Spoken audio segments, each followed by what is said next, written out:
nome é Samuel Barbosa, eu sou advogado, especialista em Direito e Processo do Trabalho, sou sócio da Lubarina Advogados, com sede em Petrolina, filiais em Recife e em Salvador. Fui convidado pela CDL Petrolina para gravar uma série de vídeos relacionados às alterações legislativas ocorridas durante o estado de pandemia da Covid-19.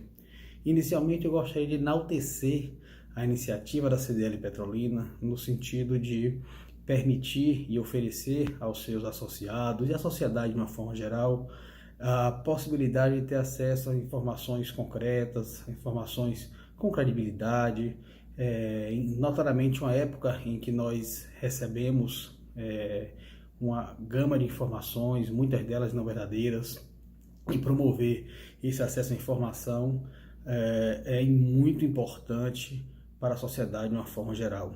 E de fato vivemos um momento de grandes alterações legislativas.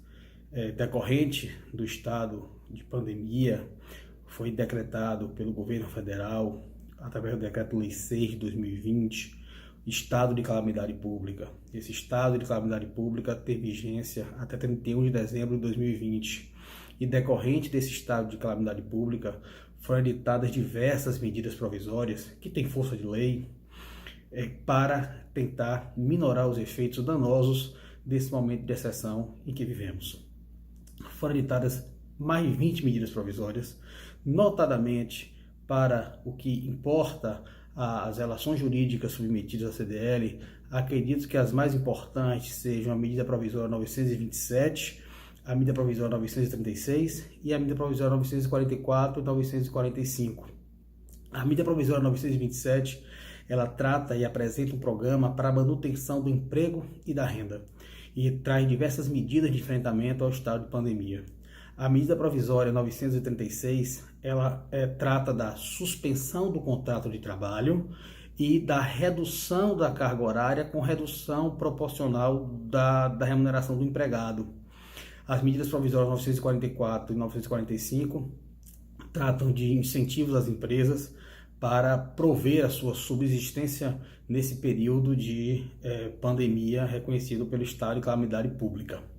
Eu vou tentar, de uma forma muito objetiva, numa linguagem muito acessível, trazer informações claras e objetivas com relação a cada medida provisória editada pelo governo e que tem uma relação direta com as relações jurídicas em que estão submetidos os associados, o empregado e o empregador nessa relação empresarial.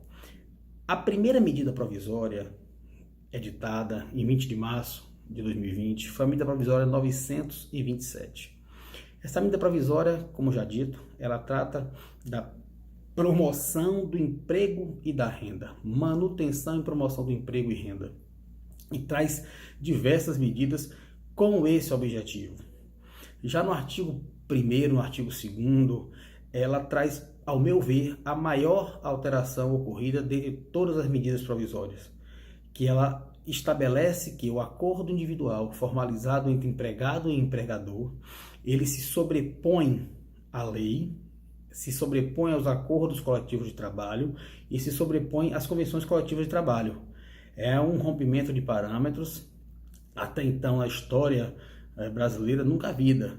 Hoje, de acordo com a medida provisória, o acordo firmado entre empregado, pessoa física, e empregador, empresa, ele se sobrepõe às legislações trabalhistas, se sobrepõe aos acordos coletivos e convenções coletivas de trabalho, obviamente desde que respeitado o mínimo constitucional, que são os direitos sociais e fundamentais, cláusulas pétreas, estabelecidas na Constituição Federal.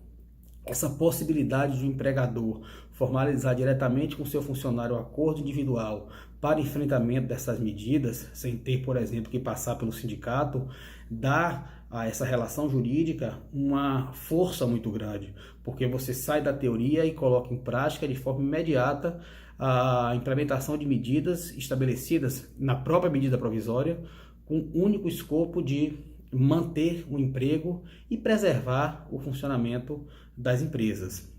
É de fato um rompimento de parâmetros. Um outro critério trazido para a medida provisória 927 é o reconhecimento do estado de força maior. E o que isso quer dizer na prática?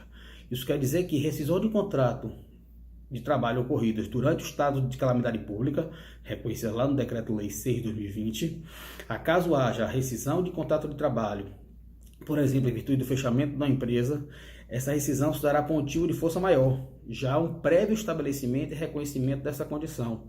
Isso implica que a empresa, né, na rescisão do contrato, ela vai pagar em 50% a multa da FGTS, ou seja, ao invés de 40%, pagará 20% e está dispensada do pagamento do aviso prévio.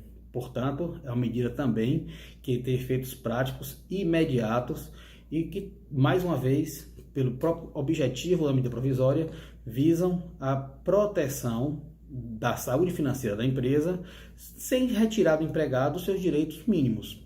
Há, portanto, um reconhecimento momentâneo de força maior para a extinção dos contratos de trabalho. No artigo 3º, a medida provisória traz diversas medidas concretas de enfrentamento da pandemia, do estado de pandemia, do estado de calamidade pública.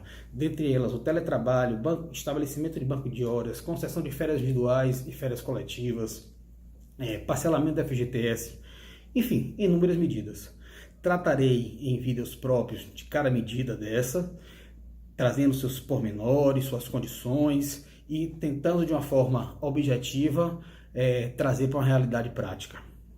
Mais uma vez agradeço ao convite da CDL, enalteço sua atitude, digo que estou à disposição para maiores esclarecimentos, seja no Instagram pessoal samuelbarbosa.adv, seja no site da Lubarino Advogados ou através do telefone do escritório 87-3861-3415 e até os próximos vídeos que procurarei explicar de forma bem pormenorizada cada medida estabelecida na MP 927 e as demais medidas provisórias.